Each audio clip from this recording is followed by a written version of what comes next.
నమస్కారం అండి. నా పేరు పుల్లూరు లోకేష్ వర్మ. నేటి భారతదేశ పరిస్థితి బట్టి జాతీయవాదుల అవసరం మన దేశానికి ఎంతో ఉంది. జాతీయవాద, హిందూవాద గళాన్ని వినిపించడంలో నేను సైతం నా వంతు కృషిగా ఈ వీడియోలు చేస్తున్నాను. దయచేసి జాతీయవాద గళాన్ని వినిపించండి. జాతీయవాద గళాన్ని సపోర్ట్ చేయండి. ఇది మన దేశ ఉనికికి ఎంతో అవసరం. ఇక మన టాపిక్లోకి వెళ్ళిపోదాం.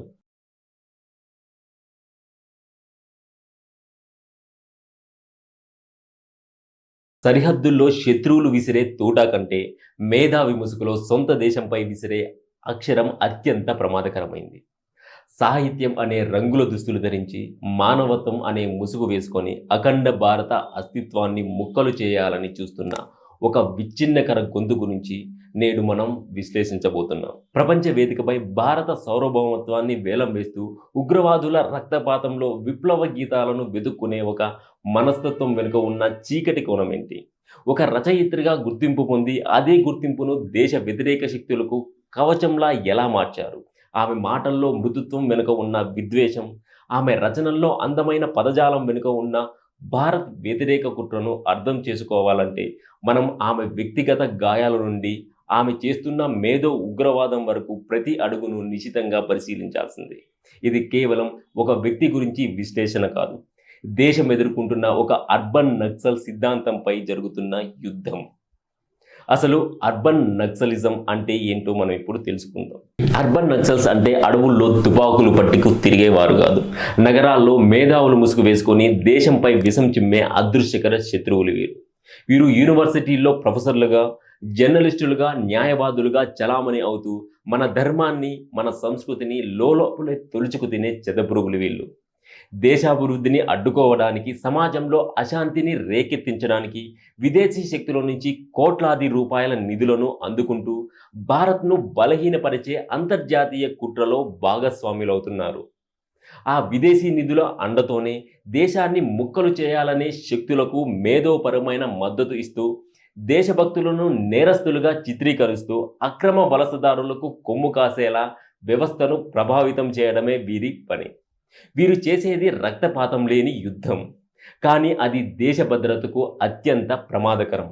ఇక టాపిక్లోకి వస్తే, అరుంధతి రాయ్ తన ఆత్మకథ mother Mary come to me ద్వారా తన అంతరంగంలోని చీకటి కోణాలను ప్రపంచం ముందు ఉంచారు.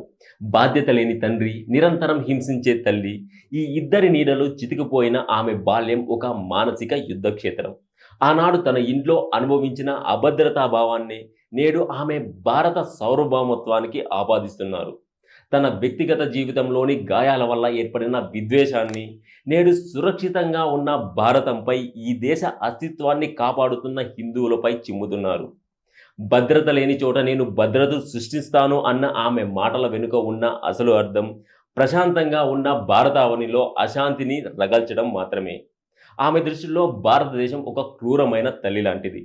తన తల్లిపై ఉన్న పగను తీర్చుకోవడానికే ఆమె నేడు భారత రాజ్యాంగాన్ని కూల్చివేయాలని కలలు కంటున్నారు. బుకర్ ప్రైజ్ గ్రహీత అన్న మేధో ముసుగులో ఆమె చేసే ప్రసంగాలు అత్యంత విషపూరితమైనవి. కాశ్మీరీ ఉగ్రవాదులకు మద్దతు పలకడం, దేశాన్ని ముక్కలు చేయాలని చూసే నక్సలైట్లను తుపాకులు పట్టిన గాంధీవాదులు అని పిలవడం ఆమెకు అలవాటుగా మారింది. ది కాశ్మీరీ ఫైల్ సినిమాలో రాధికా మీనన్ పాత్ర ద్వారా మనం చూసింది ఈమెనే. యూనివర్సిటీల్లో అమాయక విద్యార్థుల మెదళ్లను విషపూరితం చేస్తూ, వాస్తవాలను వక్రీకరించి ఉగ్రవాదుల పట్ల సానుభూతిని కలిగించే ఒక వైట్ పేపర్ ఈమె. వేల మంది కాశ్మీరీ పండిట్ల మారణ హోమాన్ని, వారి ఆక్రందనను పూర్తిగా విస్మరించిన ఈమెకు కేవలం జిహాదీల పట్ల మాత్రమే అపారమైన ప్రేమ కలుగుతుంది. ఇది కేవలం రాజకీయ వైఖరి కాదు. చిన్నతనంలో తండ్రి ప్రేమకు నోచుకోకపోవడం వల్ల ఏర్పడిన శూన్యాన్ని భర్తీ చేసుకోవడానికి విచ్ఛిన్నకర శక్తులను హక్కును చేర్చుకునే ఒక రకమైన మానసిక వైకల్యం ఇది. ఈమె విమర్శలు ఎప్పుడూ ఏకపక్షమే మరియు అవకాశవాదంతో నిండినవి. కార్పొరేట్ సంస్థలను, అభివృద్ధిని తిట్టిపోసే రాయ్ అదే గ్లోబలైజేషన్ వల్ల తను సంపాదించిన కోట్లాది రూపాయల సంపదను మాత్రం వదులుకోరు. నర్మదా ప్రాజెక్టును అడ్డుకొని లక్షలాది మంది పేదలకు సాగునీరు అందకుండా చేసిన ఈమె ఉత్సాహం దేశాభివృద్ధి పట్ల ఆమెకున్న విద్వేషానికి నిదర్శనం. నిజానికి ఈమె విమర్శించే చాలా విధానాలు కాంగ్రెస్ హయాంలో పుట్టినవే. కానీ ఆమె బాణం ఎప్పుడూ కేవలం హిందుత్వవాదుల మీద, భారత సైన్యం మీద మాత్రమే ఉంటుంది. జాతీయవాదం అంటే అలర్జీ ఉన్న ఈమెకు అఖండ భారత అస్తిత్వాన్ని దెబ్బతీయడమే పరమావధి. 140 కోట్ల మంది భద్రత కంటే ఆమెకు తన వికృత భావజాలమే ముఖ్యం. మొత్తంగా చెప్పాలంటే రాయ్ చేస్తున్నది అణగారిన వర్గాల కోసం పోరాటం కాదు. అది భారత ఆత్మను చంపేందుకు చేస్తున్న ఒక మేధోపరమైన కుట్ర. చివరిగా మనం ఒక్కటి గుర్తుంచుకోవాలి. అక్షరం ఆయుధం కావచ్చు, కానీ అది దేశ ఆత్మను గాయపరిచేదిగా ఉండకూడదు.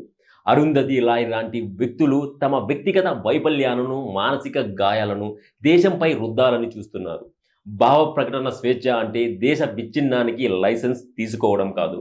మేధావి అనే ముసుగులో అమాయక యువతను తప్పుదోవ పట్టించే ఇలాంటి అర్బన్ నక్సల్స్ పట్ల మనం అప్రమత్తంగా ఉండాలి.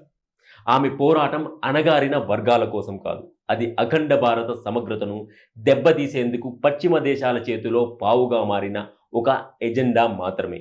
140 కోట్ల మంది భారతీయుల ఆకాంక్షలు, మన సైనికుల త్యాగాలు, మన సంస్కృతి యొక్క గొప్పతనం ముందు ఇలాంటి విచ్ఛిన్నకర శక్తులు ఎప్పుడూ నిలబడలేవు.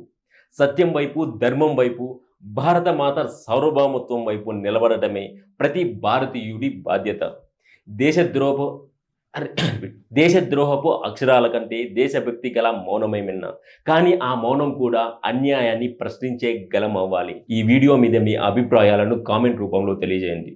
ఈ వీడియో కనుక నచ్చినట్టయితే లైక్ చేయండి, షేర్ చేయండి. కానీ సబ్స్క్రైబ్ చేసుకోవడం మాత్రం మర్చిపోవద్దండి. జై హింద్. భారత్ మాతాకి జై.